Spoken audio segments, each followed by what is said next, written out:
So I had the idea early this year, no, last year when we met in Solomon Islands with President Arakobi and David Gono. And I said, look guys, PNG is looking for the big celebrations coming up next year. But there is nothing greater, nothing bigger, nothing more substantive than something that should talk about where we're going. Something that calls for a more critical conversation. All the fireworks, all the jet planes, all the kundu drums, they make empty noises. We will be going nowhere. So with that rather impetus at the heart, I speak to those two gentlemen and they said, yeah, I think a constitutional conference, a national constitutional conference would be a great idea. So I did a concept note, went to some agencies. There was a bit of reluctance, but lo and behold, visionary leadership at CLRC took it on board. So thank you. Please, CLRC team, Secretary Dr. Matui, thank you for your leadership in this. I'm glad to see the idea became reality and some great conversations, right?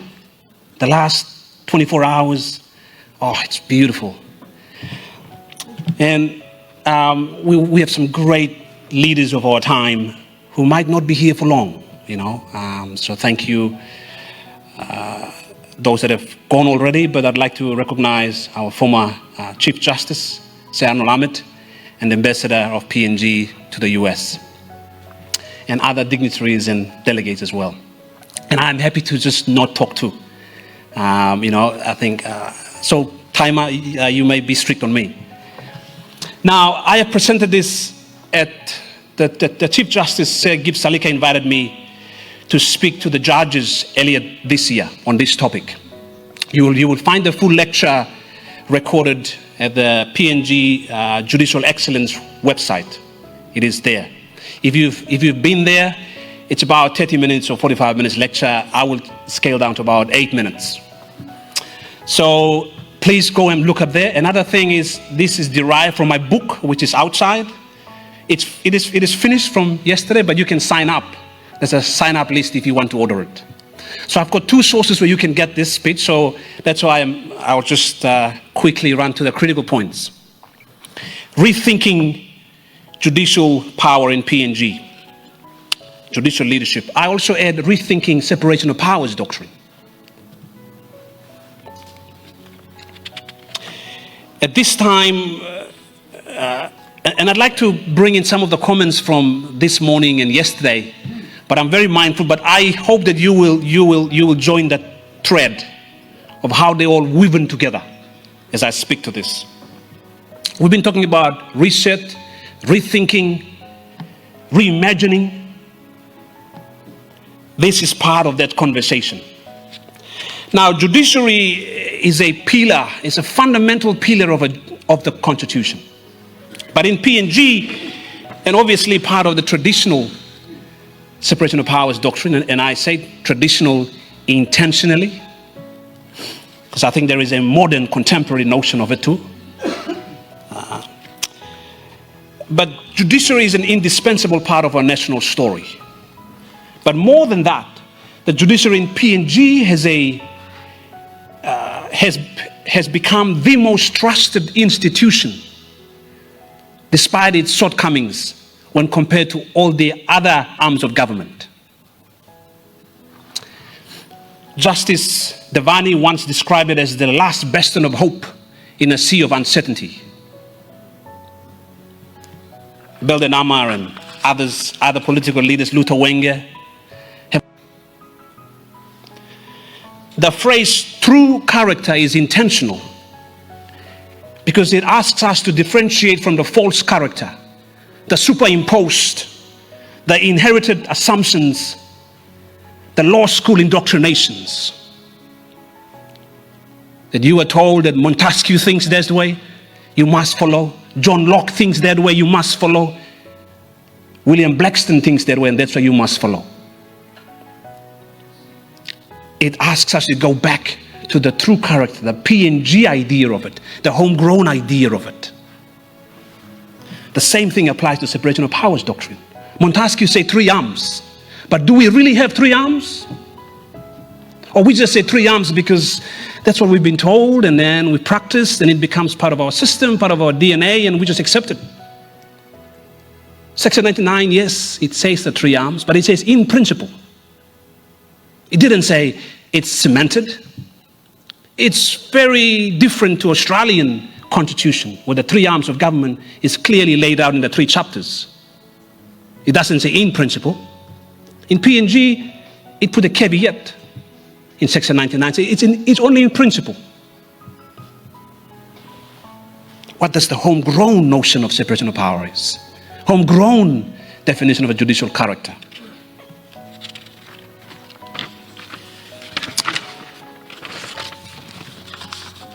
To do that, you will have to take the historical part to see the legitimate basis of the Constitution. PNG conducted 600 meetings and 3,000 submissions, spanning over 5 or so years with 3 different constitutional committees, going to 13 different countries across the world. It is the most exhaustive consultative constitution in the history of the world. No other country has come close to this time. You can be proud of that. Australia, for instance, conducted only 3 consultations. There you go. John Moresby said, 2019, we attempt to make every villager a stakeholder in the Constitution. Judge Canning, in the 1976 case, said that was an attempt to tap the will and spirit of the people. And so out of that, you have the most popular, sovereign-led, legitimate constitution ever drafted. Because if people are the source of power, everyone was involved. At least the effort was to that extent. So what do these people say then to the Constitution? The CPC even say this. They say, we will not draft our Constitution, and I cite from the prefabricated ideas of Canberra. Prefabricated ideas of Canberra. Or let our Constitution to be drafted in Marlborough House in London, which at the time is the bed center of all colonial constitution. Or go to Paris, where all the other French colonies and British colonies have gone. They say, we will do it from our own people. And with that mission,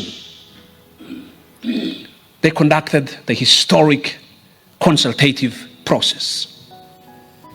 So out of that, they come up with something, a lot of significant things. Time hasn't alluded, but please see my book. But 2 things which I was alluding to. First, the character of the judiciary. They departed from the Australian or Anglo-British, Anglo-Australian conception of judiciary as a passive actor who stands by and let lawyers come to them, and then they come in and they decide. If no lawyers come to them, they stand by. That's what Australian judges are doing. But the CPC said, no, we've got to depart from that. We want our judges to be infused into the system, to become stakeholders actively involved in the construction of the PNG society. Their judicial power and everyday exercise of it must be considerate of all the circumstances of the country, socio-political, economic, not only restricted to the legal black letter law analysis. Something I describe as a transformative function of the judiciary.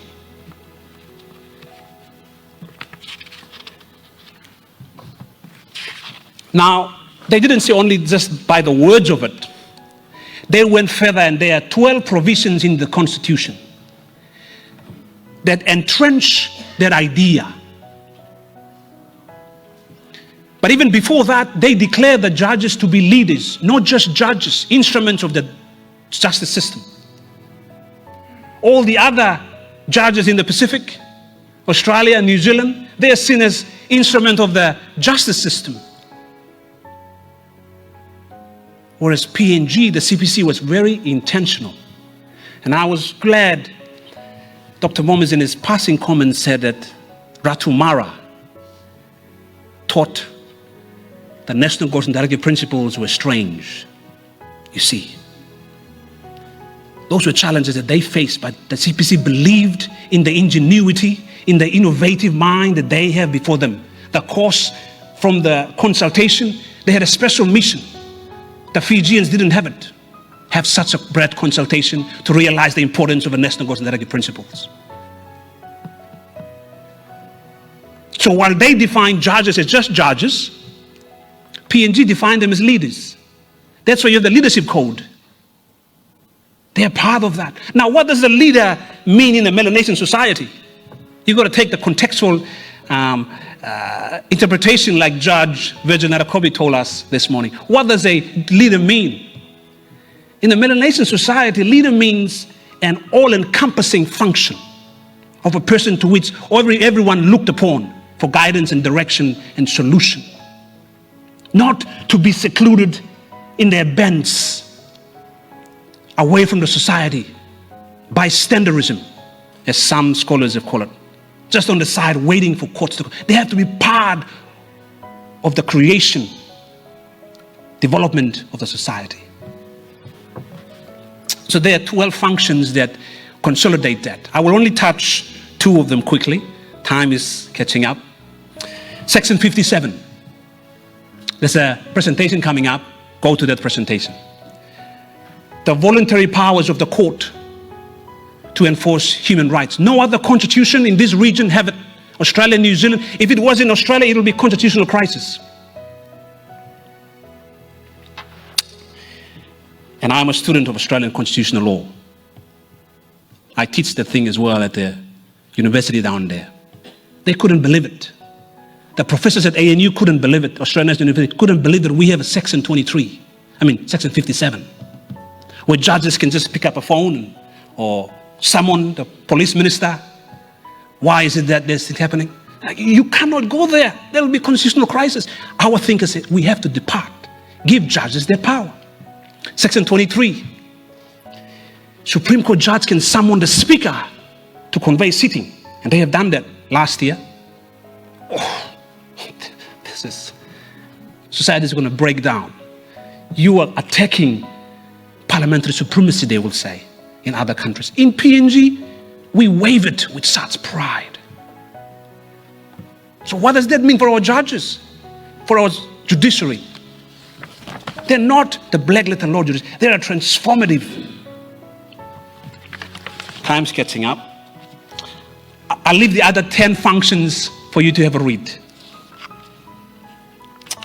Now, Judge William Prentice in 1976 looks at all those 12 functions and say, PNG judiciary is crazy. He used the word frightening.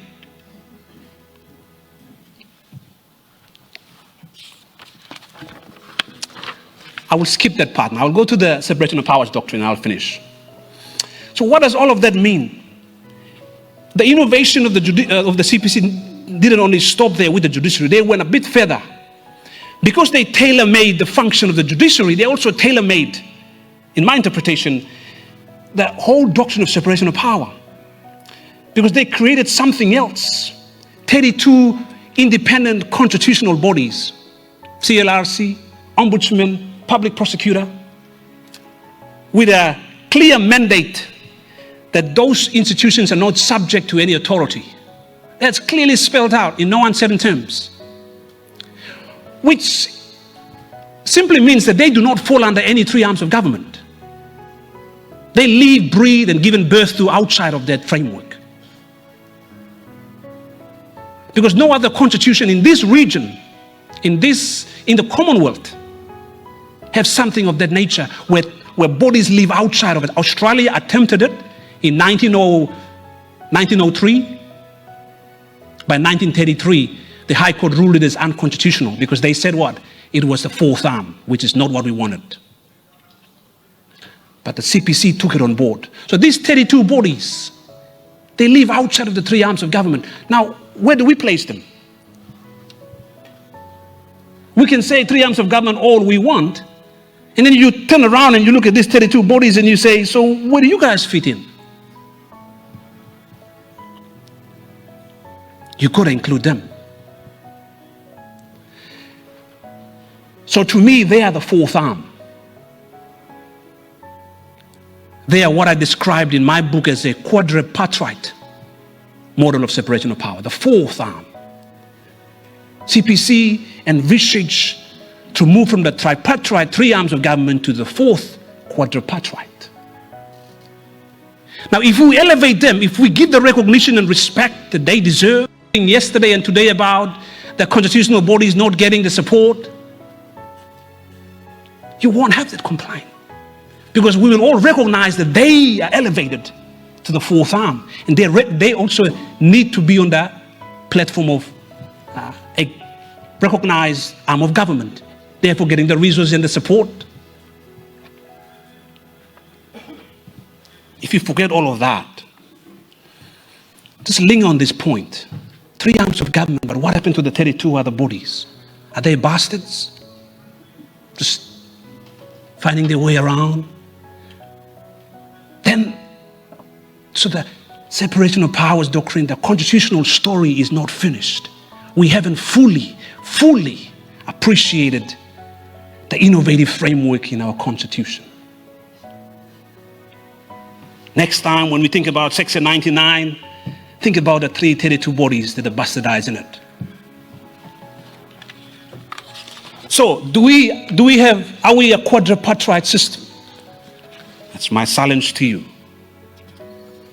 My book argues that yes, we are. My book argues that the judiciary is a transformative function. And I'd love to leave that with you.